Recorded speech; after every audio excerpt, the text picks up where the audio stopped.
ಏನು ಮಾತಾಡಿದ್ರೆ ಈಗ ಎರಡನೇ ಹಂತದ ಹೋರಾಟವನ್ನು ಮಾಡಬೇಕು ಅಂತ ಶುರು ಮಾಡಿದ್ದೀರಿ ರೈತರ ಪರವಾಗಿ. ಈಗಾಗಲೇ ಎಲ್ಲಿಂದ ಇರುತ್ತೆ? ನಮ್ಮ ಹಿರಿಯ ಶಾಸಕರಾದಂಥ ರಮೇಶ್ ಜಾರಕಿಹೊಳಿ ಅವರು ಹೇಳಿದ್ದಾರೆ, ಈ ಒಂದು ಅಧಿವೇಶನ ಮುಗಿದ ಮೇಲೆ ನಾವು ಬಳ್ಳಾರಿ ಮತ್ತು ವಿಜಯನಗರ ಎರಡು ಕಡೆ ಈ ವಕಫ್ ವಿರುದ್ಧ ಹೋರಾಟವನ್ನು, ಅದರ ಜೊತೆಗೆ ವಾಲ್ಮೀಕಿ ಹಗರಣ ಇರ್ಬೋದು, ಅದರ ಜೊತೆಗೆ SC ಜನಾಂಗದ 24,000 ಕೋಟಿ ರೂಪಾಯಿಯನ್ನು ಡೈವರ್ಟ್ ಮಾಡಿದ್ದಿರ್ಬೋದು, ಮತ್ತು ರಾಜ್ಯ ಸರ್ಕಾರ ಏನು ವಿಫಲ ಆಗಿದೆ ಅದ್ರ ಬಗ್ಗೆ ನಾವು ಹೋರಾಟವನ್ನು ಎರಡನೇ ಹಂತದ ಪ್ರಾರಂಭ ಮಾಡ್ತೀವಿ.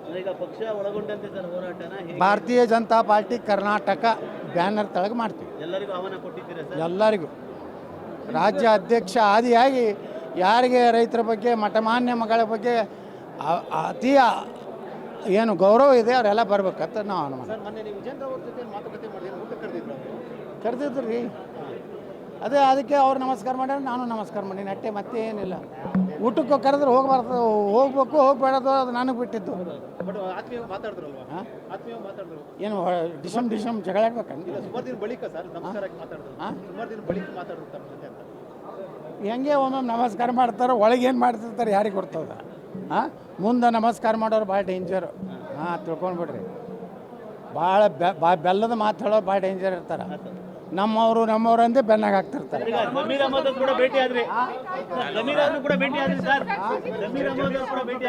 ನೋಡ್ರ, ಜಮೀರ್ ಅಹಮದ್ ನಿನ್ನೆ ಒಂದು ಪ್ರಶ್ನೆ ಇತ್ತು. ಅಲ್ಪಸಂಖ್ಯಾತ ಇಲಾಖೆಯಲ್ಲಿ ಆ ನಿಗಮದಲ್ಲಿ ಏನು ಮಾಡ್ಯಾರೋ ಒಂದು ಸರ್ಕ್ಯುಲರ್ ತೆಗೆದಾರ. ಯಾವುದೇ ಅನುದಾನ, ಯಾವುದೇ ಯೋಜನೆಗಳು ಅಲ್ಪಸಂಖ್ಯಾತ ಇಲಾಖೆಯಿಂದ ಬರುವಂಥ ಯೋಜನೆಗಳಲ್ಲಿ 80% ಮುಸ್ಲಿಮರಿಗೆ, 10% ಕ್ರಿಶ್ಚಿಯನ್ರಿಗೆ, 10%ನಲ್ಲಿ ಜೈನರು, ಬೌದ್ಧರು, ಸಿಖ್ರು, ಪಾರ್ಸಿಗಳು, ಹಿಂಗೆ ವರ್ಗೀಕರಣ ಮಾಡ್ಯಾರ.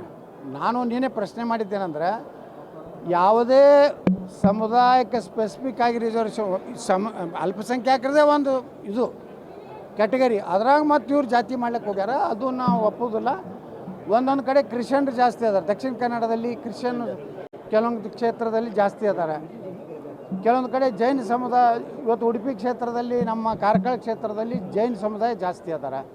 ನೀವು 80-10 ರೇಷಿಯೋ ಮಾಡಿದ್ರೆ ಆ ಜೈನ ಸಮುದಾಯಕ್ಕೂ ಅನ್ಯಾಯ ಆಗ್ತದೆ, ಕ್ರಿಶ್ಚಿಯನ್ ಸಮಾಜಕ್ಕೂ ಅನ್ಯಾಯ ಆಗ್ತದೆ. ಅದಕ್ಕೆ ನಾವು ಹೇಳಿದ್ದೇನೆಂದರೆ, ವಿಧಾನಸಭಾವಾರು ಯಾವ್ಯಾವ ಅಲ್ಪಸಂಖ್ಯಾತ ಸಮುದಾಯಗಳದಾವು, ಜೈನರಿರ್ಬೋದು, ಸಿಖ್ರಿರ್ಬೋದು, ಪಾರ್ಸಿಗಳಿರ್ಬೋದು, ಕ್ರಿಶ್ಚಿಯನ್ರು, ಆ ಪರ್ಸೆಂಟೇಜ್ ಮ್ಯಾಗ ಅವ್ರಿಗೆ ಏನು ಅವರ ಸೌಲಭ್ಯಗಳನ್ನು ಕೊಡ್ಬೇಕಂತೇಳಿ ಇವತ್ತು ಜಮೀರ್ ಅಹಮದ್ ಖಾನ್ ಬೆಳಿಗ್ಗೆ ಕರೆಸಿದ್ರು.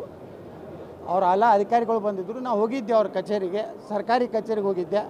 ನಾನು ಮನೆಗೆ ಹೋಗಿಲ್ಲ, ಹೋಗಿ ಅಲ್ಲೇನು ಬಿರಿಯಾನಿ ತಿಂದಿಲ್ಲ. ನಾವು ಹೋಗೀನಿ.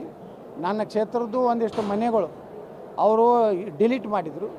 1285 ಮನೆ, ಅದನ್ನು ಪುನರ್ ಇದು ಮಾಡಬೇಕಂತೇಳಿ ಪತ್ರ ಕೊಟ್ಟಿದ್ದೀನಿ. ಇನ್ನು ಬಿಜಾಪುರನಾಗ ನಮೋ ನಗರ ಅಂತೇಳಿ ಸುಮಾರು 1493 ಮನೆಗಳು ರೆಡಿ ಆಗ್ಯಾವ. ಇನ್ನೂ ನನಗೆ ಬಿಜಾಪುರದ ಕ್ಷೇತ್ರದಲ್ಲಿ ಸುಮಾರು 2500 ಮನೆಗಳು ಬರಬೇಕಾಗ್ಯಾವ. ಅದನ್ನು ಕೊಡಬೇಕು. ಯಾಕಂದ್ರೆ 31 ಎಕರೆ ಇದು ಎಲ್ಲನೂ ಜನರ ಪರವಾಗಿ ನಮ್ಮ ಹಿಂದೂ ಸಮಾಜದ ಭಾಗಗಳಿಗೆ ಅನ್ಯಾಯ ಆಗಿದ್ರ ಬಗ್ಗೆ ನಾವು ಹೋಗಿದ್ದು ನಿಜ. ನಮ್ಮದು ಜಮೀರ್ ಅಹಮದ್ ಖಾನ್ ಅವರು ಸರ್ಕಾರಿ ಕೆಲಸಕ್ಕೆ ಹೋಗಿದ್ದೆ ಹೊರತು ಯಾವುದೇ ವೈಯಕ್ತಿಕ ಕೆಲಸ ಇಲ್ಲ. ಮಾಡಲಿ